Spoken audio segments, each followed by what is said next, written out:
Hello guys, welcome back to my YouTube channel. My name is Glory Mbayo, a YouTuber based in Berlin, Germany. On today's episode of Success and Sacrifice, we would be talking to a special guest. This is our second episode, by the way, and our guest today in the studio is none other than Mr. Ogaga Daniel Obodo. He is a dedicated sexual health researcher, an educator, and a life coach committed to helping individuals break free from level 1 addictions. With a strong background in molecular cell biology, he brings a scientific and practical approach to sexual health education. Mr. Obodo hosts monthly seminars and webinars focused on sexual health, mental well-being, and addiction recovery. Through personalized one-on-one coaching, he develops tailored strategies and creates valuable resources to raise awareness about sexual health. His mission is to empower individuals to take control of their well-being and to make well-informed choices. Welcome on board, Mr. Obodo. Hey guys, have you subscribed to my YouTube channel? What are you waiting for? On this channel, there's going to be a lot that you would be learning, a lot to feed your mind, your soul, your spirit, your body, as well as your intellect. So you don't want to miss any video, any content that would be coming out from this channel. Kindly subscribe to my YouTube channel.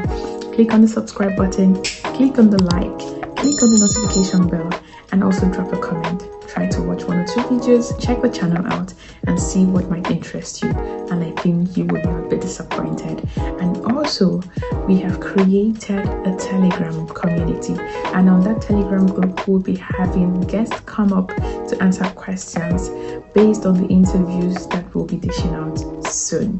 Because on the Telegram group, it's going to be very personal, so you can get all the nitty-gritty informations that might have been omitted during the interview session. Join our community, guys. Welcome, Mr. Daniel Ogaga. Before we start, I would like to ask you, maybe you should shortly introduce yourself and just tell us a little bit about yourself and your background. All right. Thank you for having me. It's a pleasure to be here with you. So, my name is Daniel, and I am a sexual health educator, also a researcher in sexual health, and a certified life coach. So I kind of specialize in helping people with level 1 addiction, and this includes pornography. And also I have a background in molecular cell biology. So I kind of combine scientific knowledge with practical strategies to support individuals, struggling with pornography habits and, general sexual wellness and also overall mental health. I run one-to-one coaching sections, and I also host webinars to educate people on sexual health and their mental well-being, and also have big communities like on Reddit, on NoFap, where I kind of support people with my education platform and also help them to break free from the cycle of masturbation, cycle of pornography, and also the cultural shame surrounding sexual health in general. Thank you very much for that introduction. What inspired you to pursue a career in sexual health, and what was that point in your life, that pivotal point in your life that kind of made you to decide to help people who are struggling with sexual addictions? So that's a wonderful question. Thank you. So growing up, I have witnessed firsthand how misinformation or inadequate sexual education could kind of derail someone's education or career. Let's say, for example, a young girl in a secondary school that is not well informed, can make certain decisions that can derail her career, like having, unwanted pregnancy. And, sexual education is something that is very, very pivotal in terms of helping young adults to understand what happens in their body and help them to make well-informed decisions regarding the steps they take. So this lack of proper education, does not just affect individuals. It kind of it might have like a ripple effect on family and even the entire community. So this realization kind of fueled my passion for sexual health education, and also growing up from a more like a broken environment, seeing young life lost due to them not making well-informed decisions regarding joining certain communities like occultism and all of those things, pushed me to pursue a career in sexual health education. Thank you for that. I would like to ask, with your background in molecular cell biology, what or how did you transition into life coaching and addiction recovery? And for those people who may not know what this is, like, what exactly is molecular cell biology? Can you give us like a short definition of what it's all about? All right, sure. So before I became a molecular cell biologist, I've already started my journey in sexual health education. So because I already had that passion growing up, to educate people about their sexual health and addiction deeply, because I have seen young adults, being addicted to substances, and I know the drastic effects, seeing those things. Even as of them, I don't understand the adverse effect this thing can have, but there is this feeling that that this thing is not good, right? So the journey to sexual health education has already started before I pursue a career in molecular cell biology. So the molecular cell biology helped me to kind of understand how addiction affects the brain. So I have deep understanding about the cellular activities going on in our brain, how our brain can be rewired by substance use. So basically, molecular biology is just, I would say it's just the study of cells at the fundamental molecular level. So, the things that make us, what makes you, your gene and everything, and how it affects your cells, your body producing different things, how your cells work, including your DNA, your protein at different cellular levels. So basically, molecular biology is just, understanding our body or the things around us from the molecular point of view. Thank you. I think we all listening, we've been schooled, but thank you for that. Okay, so what common misconceptions do people have about sexual health and addiction recovery? Wow, that's a wonderful question. So there are a lot of misconceptions people have in terms of sexual health education and even addiction recovery. In terms of sexual health, one of those information is that, many people believe that sexual health education, like, they should not discuss about these things. They should not discuss about anything related to sexual health education. And this could be because of cultural background. It could be to religious belief. It could even be to from family belief, like, okay, this and this are not supposed to be discussed. But again, we grew up in a computerized world now, whereby information can be gotten from anywhere. And if you don't educate people on certain things, sex and sex education is something that young adults during the puberty stage, they like it or not, they tend to find out about these things. So a lot of persons have this misconception that sexual education kind of encourages promiscuity. So this is why it's good that these people they kind of be provided with well-informed information regarding sexual health. And another misconception people have is that sexual health is all about STD, like sexually transmitted diseases, and pregnancy. So sexual health on its own is a large umbrella that covers up a lot of things. So be it educating people of sexually transmitted infections, which is actually good, but it goes beyond that. It's an umbrella that covers both your mental health, it covers your physical health. So it's a large umbrella. It covers a lot of things, but oftentimes people think it's just about preventing pregnancy and sexually transmitted diseases. And yes, also people kind of believe that sexual health education, the misconception they have is that it's for certain group of people. Let's say for teenagers. Sexual education is not just for teenagers. It's cut across both young adults, teens, and everyone is included in this umbrella. So yes, And the misconception people also have regarding addiction, which is your second question, is that a lot of persons, they tend to believe that they can break free from an addiction by willpower. So willpower is that, you feel like, you have the ability to break free. Like, I can break free whenever I want. So they have that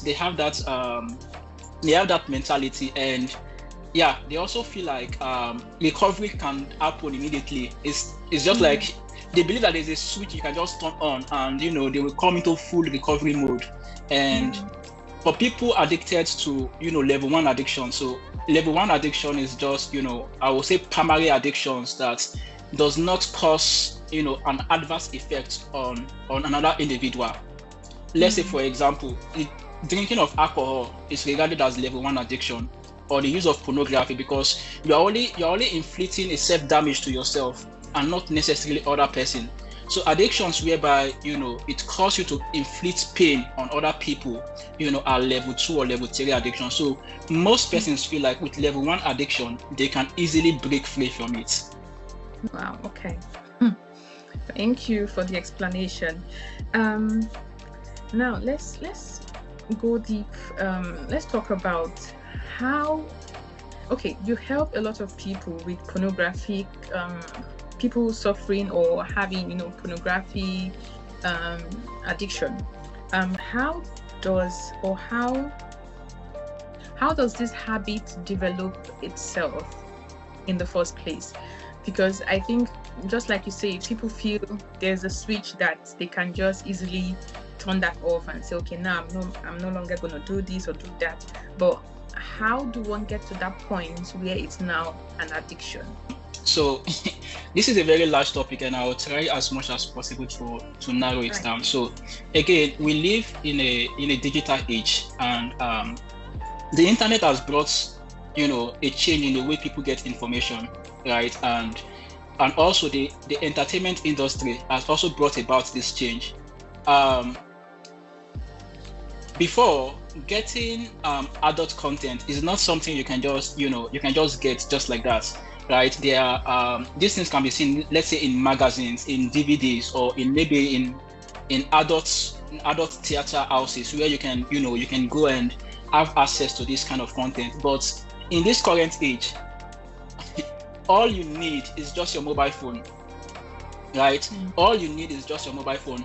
And back then, before the digital age comes into fully like the way we have now, a lot of persons, even these things are kind of being controlled. Like a teenager don't just get access to these things.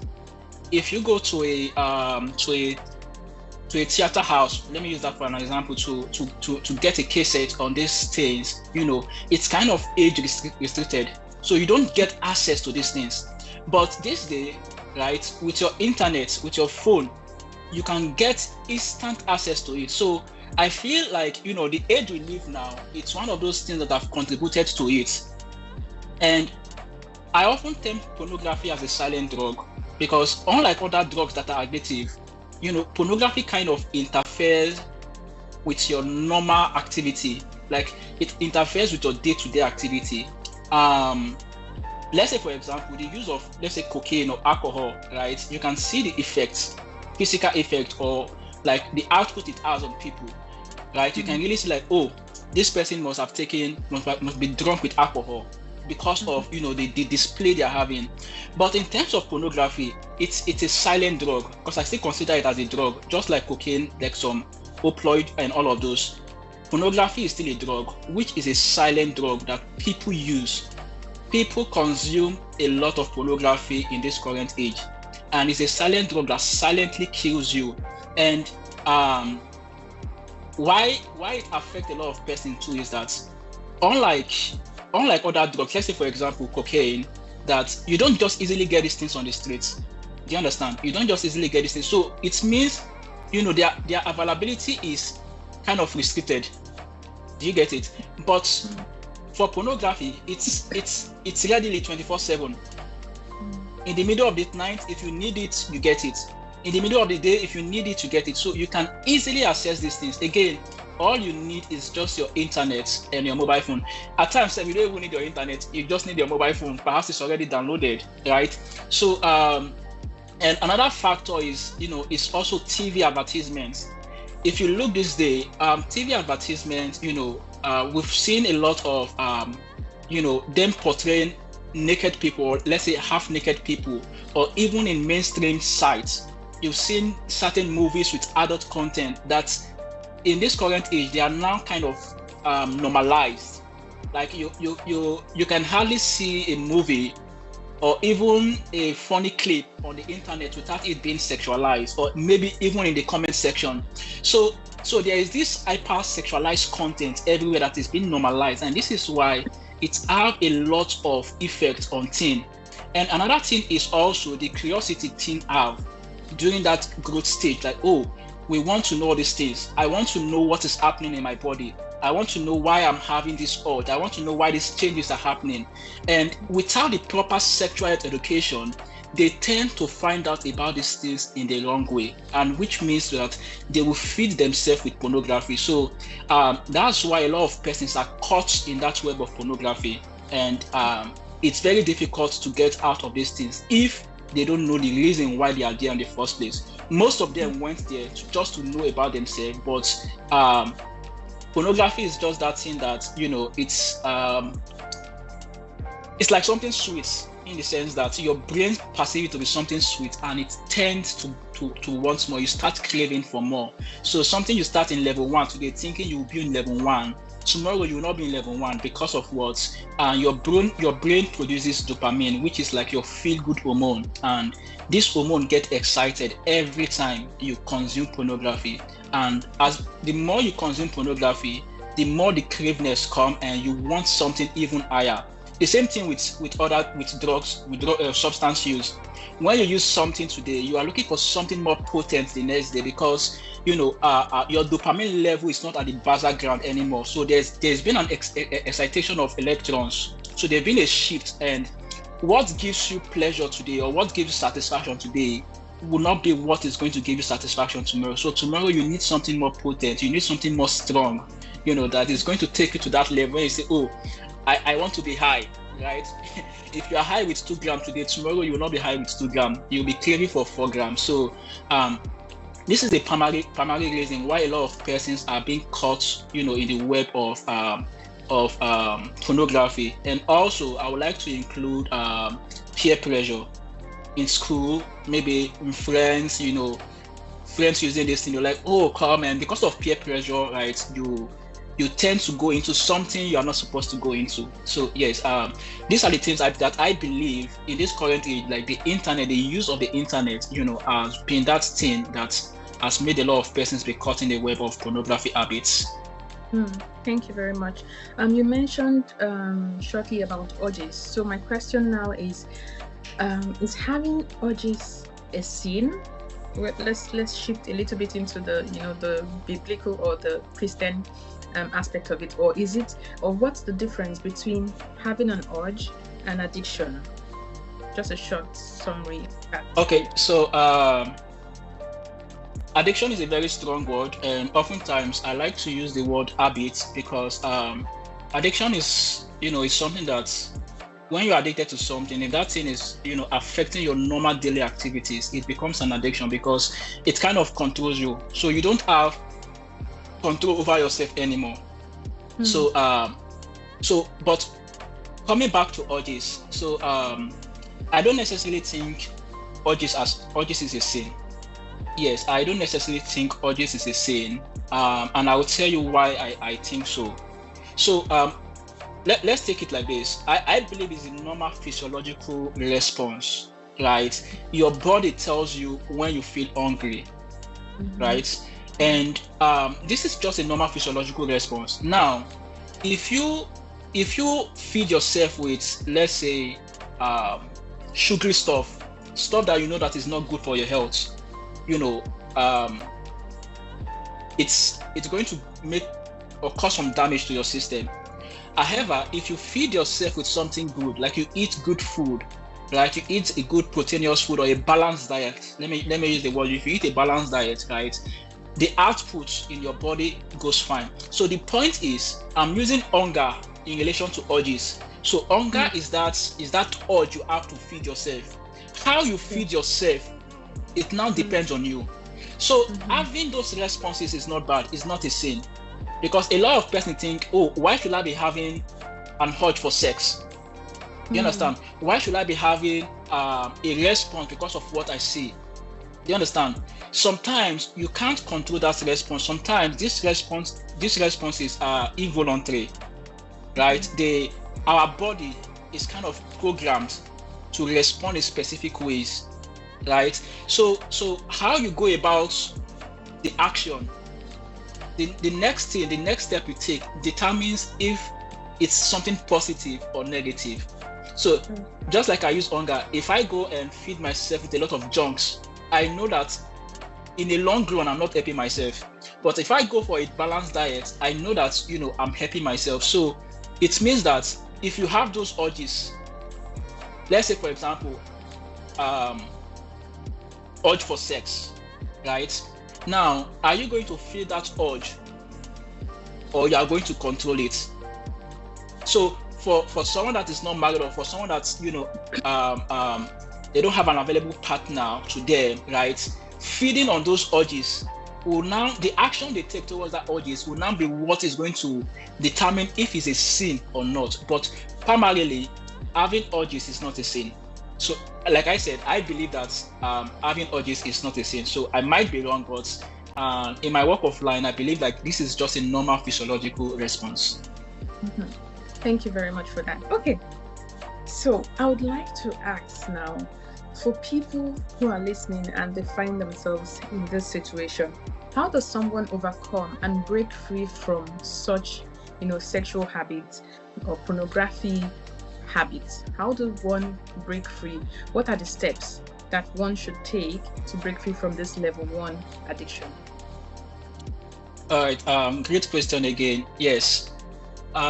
Breaking free from pornographic habit does not have like a direct ways to go about this, but there are certain principles that, if applied, can help one, break free from it. And one thing I want to put out there is that the reason why a lot of persons see themselves going back to this pornographic habits is because they are applying what I term band-aid solution. So band-aid solution, they are just quick fix to the problem, in the sense that they don't solve the root cause, like the underlying problem.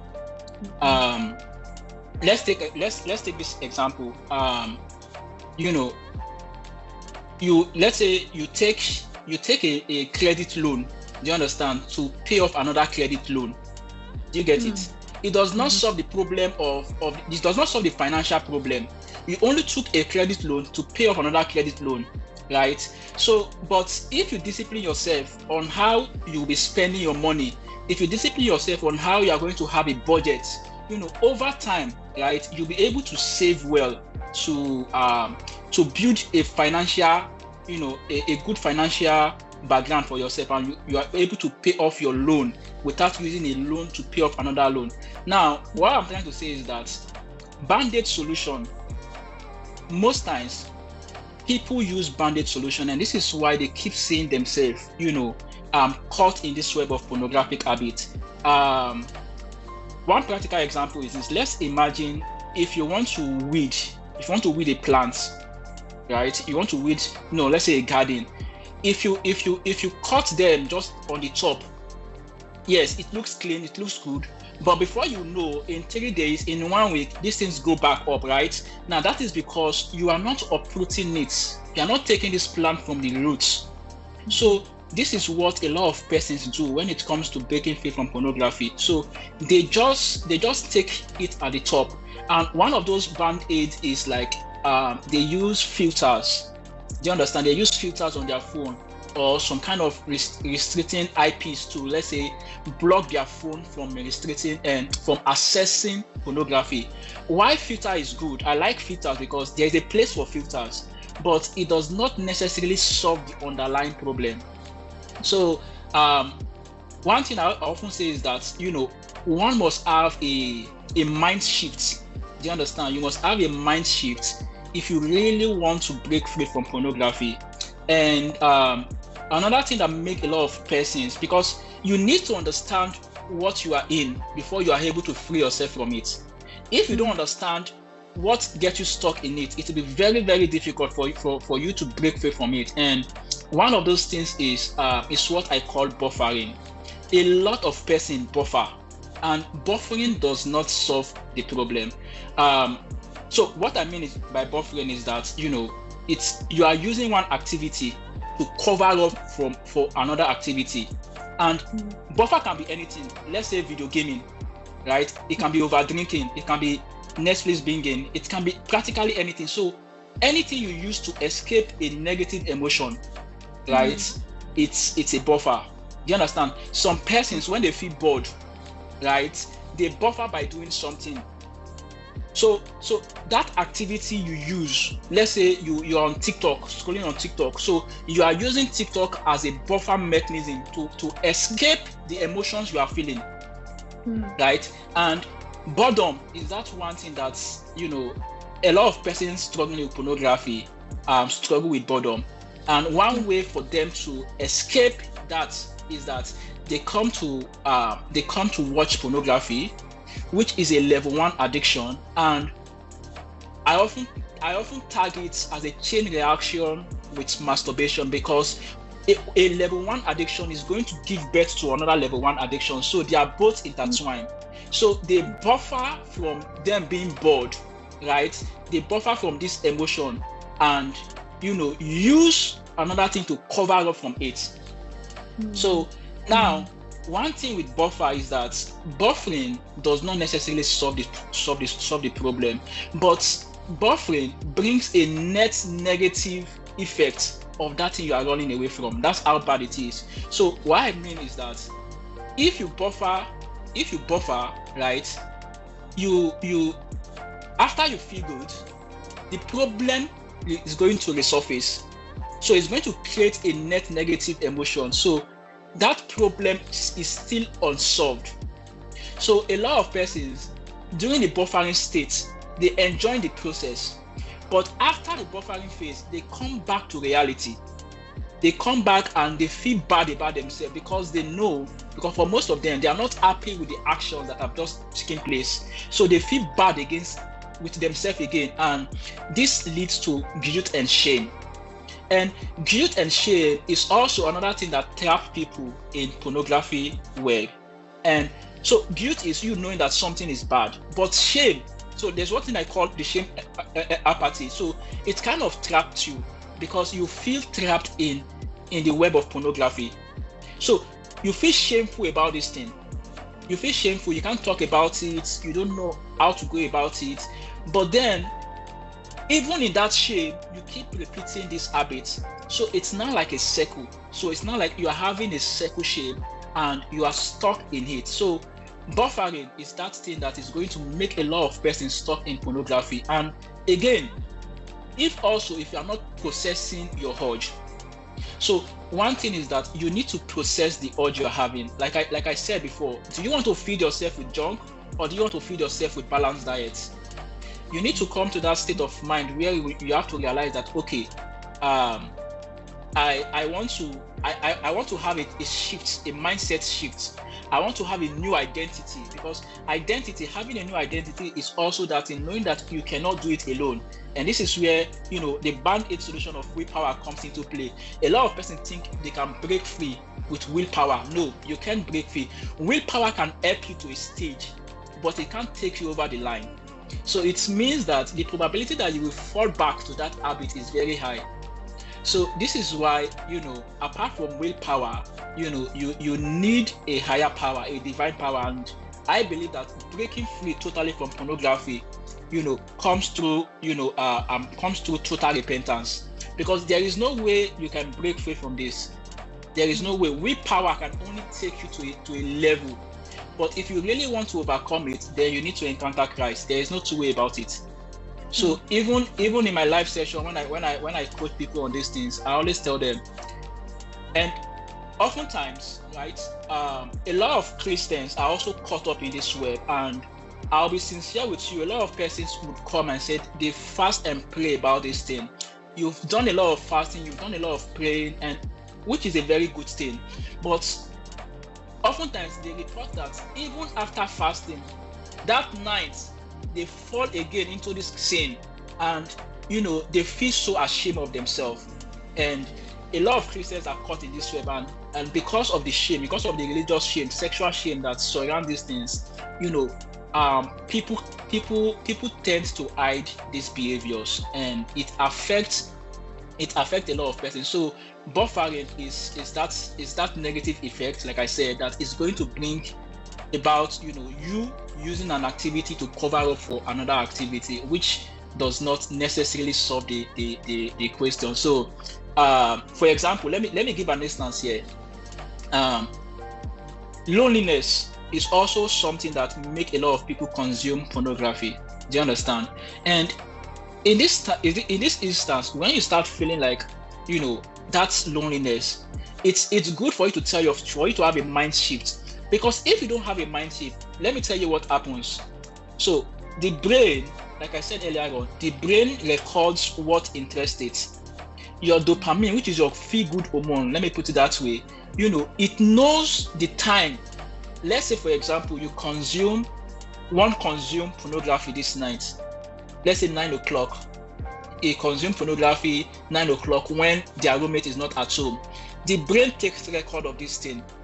So the next day, 9 o'clock, the brain comes and tells you like, oh, now is the time. Let's do what we like the best. Do you understand? This is your dopamine level spiking, telling you like, oh, there's an activity we did yesterday that makes me feel good. Now let's attempt it, right? So loneliness with your dopamine playing. Now, dopamine is not a bad hormone; it's a very good hormone. But pornography kind of rewire your brain. So pornography is going to change its activity and bring out about that high spike. So now you tend to see yourself, even if you don't primarily want to consume it, your body starts desiring it. You start having those urges. So now in terms of loneliness, it's now up to you to say, okay, I think now is the best time I have a walk. I think now is the best time I go see a friend. Do you understand? I think now is the best time to call social person so that I will be engaged. Because if you do that, there will be a shift again in your brain. Do you understand?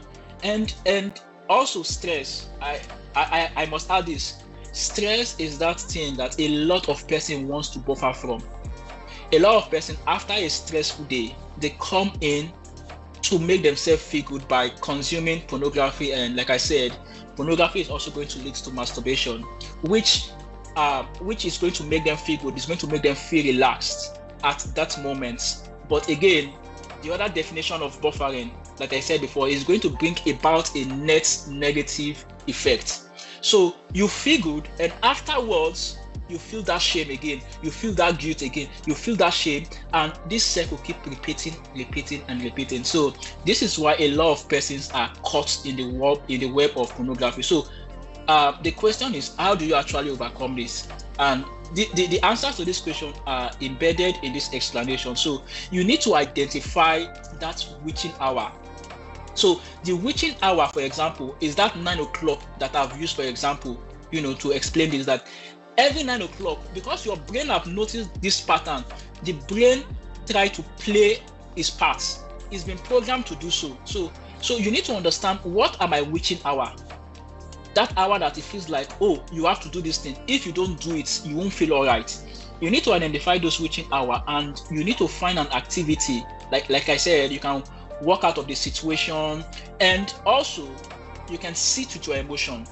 And this is a very practical mindset, mindfulness. You have to sit with your emotions. You have to like sitting with your emotions. It's like, asking yourself, okay, if I actually do this thing, what will be the benefit? Okay, I feel good, but after some time I feel bad again. Like, we must learn to process our emotions. So processing your emotions, journaling, putting down those things down, is going to help you to understand yourself. It's going to help you to understand why you act the way you act, why you respond the way you respond. So journaling could be a very, very good activity. So journaling, mindfulness is a very, very good step towards understanding what is happening inside of you. My next question would be, what has been your biggest challenge, you faced in this field, and how have you overcome them? Just two challenges you've experienced as a sexual health expert.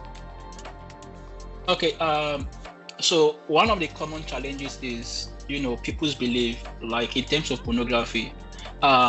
A lot of young single adults believe that they're already consuming pornography, and they will often tell you like, oh, the reason why I'm consuming pornography is because I don't have a boyfriend, it's because I don't have a girlfriend. However, when they do have a boyfriend or a girlfriend, hypothetically speaking now, it does not solve the pornography. Now, like I said earlier on, pornography is going to rewire your brain, and it's going to bring about some desires. Do you understand? Some desires that cannot be met, and because you've trained your brain to behave in a certain way. In fact, even people transition into marriage, right, thinking that, okay, when I'm married, I'll be free from pornography, because, okay, why should I consume pornography? Yes, you get into that state of being in a marital home, and you can escape it for some time, but on a long run, right, the pornography instinct is going to catch up with you. It's going to catch up with you because, again, marriage is now a form of buffer. It means you did not solve the underlying problem. Do you understand? The whole marital stuff, or having a girlfriend or having a boyfriend, when the honeymoon phase pass, right, that underlying problem is, just imagine the weed example, is going to grow out again. It's going to manifest its fruits. So the main point here is that the challenges is that people need to work on those root cause. So there's something called over desire, and if you don't understand what over desire is, over desire is like the ability for you to want to do something. Now, I just want you to picture a matchstick, right? A matchstick can easily turn into a wildfire. Just that's what. So it means that it starts from your thoughts, the things that is going through your mind. So if you don't process those thoughts, that thought can escalate to be something big. So this is why mindfulness is very, very important. Journaling is very, very important. But again, one of those challenges is that people feel coming into a relationship, coming into marriage is going to help them break free. And people also feel like, with like they have this switch in terms of manpower, like, okay, when I want to stop, I will stop. But it's they will only realize this at later stage, when they feel like, I've been trying to stop this thing, but it feels like this thing is not leaving me. So, because the truth is that a lot of them see pornography as a one-time thing. Yeah, it's just something one time I will do, and that's it. And one time turns to 2 times, turns to 3 times, and before you know, it now becomes part of their life, and it's very difficult for them to break free from it. So these are the challenges, I face, in terms of assisting people.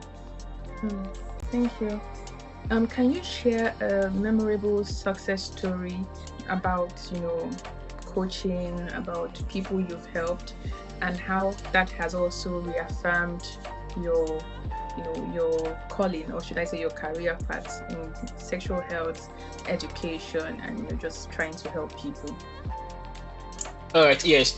So we have a global sexual health community, and oftentimes we share these testimonies, which are very, very good. And even these testimonies are good in terms of helping people seeking solutions, because they feel like, okay, if this person going through the same problem I'm going through can break free, then I can do it. So sharing these testimonies is part of helping people in recovery. And so I would call hypothetical names just to keep things, because one of those things we do is to be very is to keep people's information very close with us. Like, these are classified information that are not to be shared, because people share these things from a very vulnerable state. So I've assisted people in the past where there is this one person, Priscilla, that she struggled through pornography, and her struggle through pornography was not the normal one. Like, she does not consume pornography in terms of watching pornographic movies. She consumes pornography in terms of reading. So this is one thing other people also misunderstand. They feel pornography is just seeing those moving pictures. No, you can consume pornography by also reading, like erotic novels, or like magazines and stuff. So our addiction came from our teenage age in secondary school, where she's seen our fellow friends are always exchanging books. So she's kind of in a book club, but in that book club there are certain groups of girls that exchange these books, and they come to discuss about it when they are together. And she's always wondering, what are they always discussing about that everyone is so curious to want to get this book? And so she was like, oh, I want to get this book too. Please, can I also have this book? We always hear books, so why don't you guys want me to have this book? And she took the book, and she starts reading this book. And it's a long story, but the moment she started reading it, she got caught up in reading this book. And anytime she feels stressed from school, anytime there is an issue in the house or there is a problem she's going through, she buffer away from those things by reading erotic novels, reading erotic book, right? So and this transitioned even till when she came into higher education. She was in the university, and when she had demanding tasks at school, she tend to find a way to excuse herself. So it starts affecting her daily output. Even in lecture room, she feels this urge. She feel like, okay, she's not understanding what the lecturer is saying. She knows that her brain needs something. That dopamine level, again, it's shooting high. That urge is coming again. She needs to satisfy that thing before she can even come to a basal level for her to understand things happening around her. So she will often excuse herself to a private, maybe a toilet or something, and kind of satisfy that need. So it affected her, and she later realized that this is not something that is going to help her on the long run. And she got in contact through one of my webinars, my monthly webinars, and I was able to help her to know that, okay, you have to solve the underlying problem. There is that problem you are running from. When you have stress, you only want to cure. If it's like your one go medicine in curing anything that is not good, any negative emotion, your one go medicine, it's through pornography. So when she realized that actually this is the truth, she came to the understanding that she can break free. And of course, I help her to also understand the spiritual background of pornography. I help her understand the biblical implications and all of these things. And I encourage her with scriptures, like, for example, in the books of Romans, and say, like, you can't be conformed to the pattern of this world, but you have to be like through the transformation or the renewal of your heart. So having that renewal of your heart is going to help you, which means that your brain has been rewired, right? It is not easy to rewire your brain with just a normal man will, right? You need the grace of God to help you through that process. And so she came to know Christ through this process, and this is all about recovery, because like I said earlier on, there is no total breakthrough or there is no total recovery without coming to Christ. So our story was a very well transformative story, and today I'm really proud of her journey. She has break free from pornography. And one thing also is that a lot of persons, they break free from pornography, and after some time they fall into this habit. Honestly speaking, it's not easy to break free from this habit. It's not easy, but this is why manpower or willpower can never be sufficient. This is why you need the power of God. You need the Holy Spirit to always back you up, to fill you up with His power when you are going through those emotions. So willpower and knowing Christ and understanding the reasons why you have these emotions actually helped Priscilla to kind of break free from pornography, and now she's totally free. And another thing is that when you break free from pornography, you kind of have a new identity, and that identity is only born through Christ. So you have a new identity in Christ. So it means like your old life is kind of pushed away to one corner, and you have a new identity in Christ, because it's only through this identity, because you are no more identifying again with pornography. Pornography has a lot of spiritual implication, which time will not allow us to cover up. It's a very, very large and deep topic, but time will not permit us to cover all of those today. But I'm just touching on just the surface level. So Priscilla's story was such a great one. Thank you. So that we'll round up quickly. My last question must be: what advice would you give people, teenagers, young adults, struggling with this type of, addiction, or whatever the addiction may be? What should they do? What are the first 3 steps they are supposed to take to bring them closer to defeating that demon, if I should say in quotes? Yeah, it's such a demon. Yeah. Again, great question. So, first thing, mindfulness. They need to know that freedom is achievable.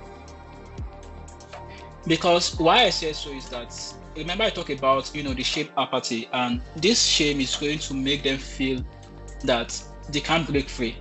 So they need to realize that freedom is achievable, that they can be free from this habit. So if they kind of identify the reason why they do what they do, and realize that there is freedom, right, they can do this. And one of the things I used to tell them, I often encourage them a lot from the book of Romans, and one of those scriptures is also in Romans chapter 8, I think verse 37 or 36. It says, in all things that we are more than conquerors, right, through Christ that love us. And freedom is not only possible, right, it is promised that, it is promised to those who come into faith. Like, you have that determination, you have that faith, right? You can overcome that habit you are struggling with. Do you understand? So when people realize that freedom is achievable, and also recognizing the lies in helplessness, a lot of persons feel like they are helpless, like I can't break free from these things again.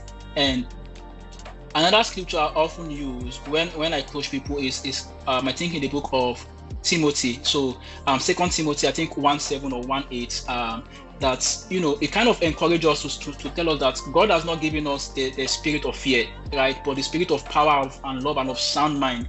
Now, sound mind is where that mindfulness comes into play.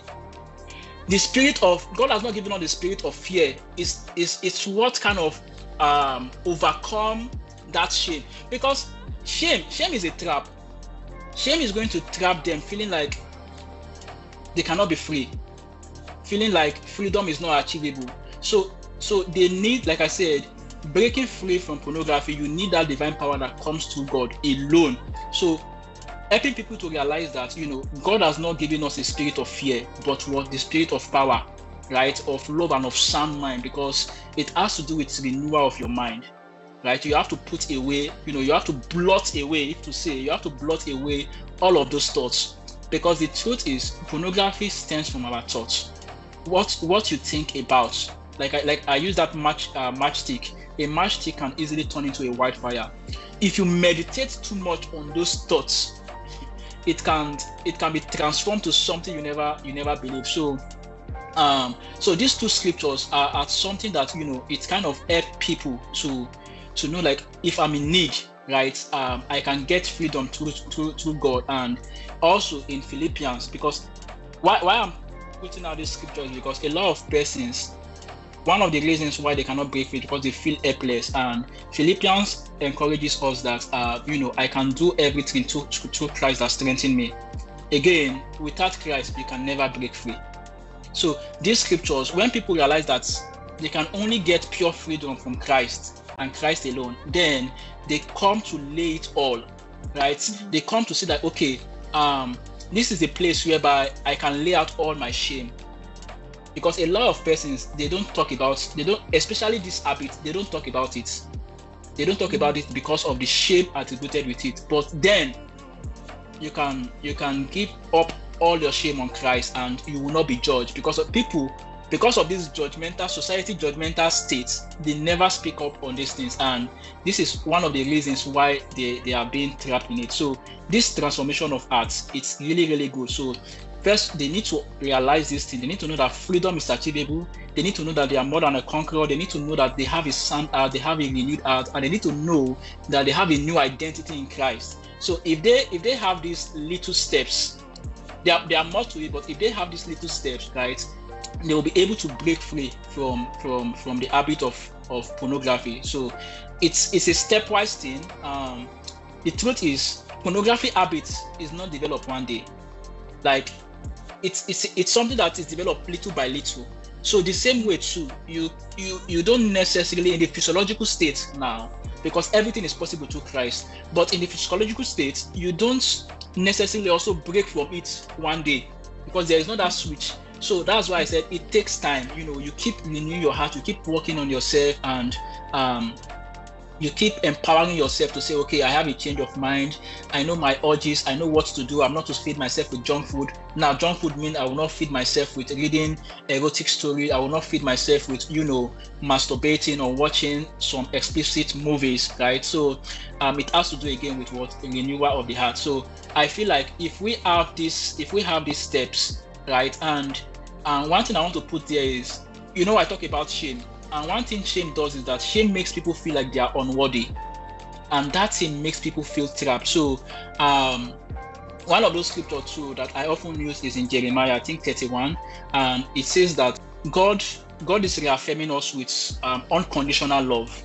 Do you understand? I can't really quote it right now, but there is this affirmation of unconditional love that we have through Christ. And if we know that, okay, we have this unconditional love, right, that we will not be judged, like we are not unworthy, so we tend to open up. Because if you don't open up from this sin, because it's a sin, if you don't open up, it means that you are still holding on to it, and if you hold up to it, then you can't break free from it. So this little step, there's more to it, but just these little ones is going to help someone to know that freedom is achievable and they can also break free. Thank you so much. How do you balance now? You're into so much. You have your career, you have also the sexual health education, and also advising people, coaching here and there, your personal life, your family life. How do you balance all these aspects of your life? And what do you do? What do I do in my what? In your free time. Oh, awesome. So balancing. So one of those things being taught during my certification as a life coach is how to live a balanced life. And I'm a fan of living a balanced life, which is never easy because you have to navigate between a lot of things. And so how I balance things is that I kind of set time that I counsel. I set time that I have my monthly webinar. So in principle, I would say that I schedule things with time. So I have the time I do my work, my career. I have the time, I tend to help people. And I also don't do this alone. Like I said, we have a wide spectrum of people into this. So I also have, people whereby they assist too, because we have masterclass whereby maybe in a set of masterclass we can see 10 persons, 20 persons that comes into okay, I want to go to your program to break free from pornography. And so we already have a working principle, and we walk them through this process. And because it's something that we've done over and over again, it's not easy. So when people come to us and they tell us what their problem is, we know the stage they have, because pornography also has stage, which I did not talk about. It has stage because, like I said earlier on, it's you want something higher. Your brain is not normal like the normal person, so you desire crazy stuff. Let me put it that way. So when you come to us, you tell us your story, and for this, we also create a safe space, because without the safe space, people are not going to open up to you. Without making them feel known, people are not going to open up to you. And so these things are balanced by well programming and targeting of time. So we know our audience. I know what to do this work. I know when to have my monthly webinar. I know when to attend the Global Sexual Health Forum, which we have like general meeting every 3 months for like sexual health forums all over the world. And so it's all about working with time. Set time apart for your spiritual life, your physical life, set time apart from family. And what I do on my free time, well, in my free time, I read books. In my free time, I watch football games. I love to do that a lot. So I think I enjoy watching football game. It's one of those things that I enjoy to do. So so football, reading, and just calling friends, I would say. Okay. Wow. Thank you very much for this extensive interview and elaboration, and just explaining the different levels of addiction, and also telling us about your background. It was really a pleasant time we've spent together today, and I'm so grateful for honoring the invitation to come and share your knowledge with us. And I hope that the viewers are blessed, and also they are enlightened, and they've taken 1 or 2 lessons. And of course, if you need this one-on-one coaching, just you leave a comment in the comment section, and definitely would find a time where he would come and have a one-on-one conversation with you guys. Thank you guys, and see you next time. Thank you.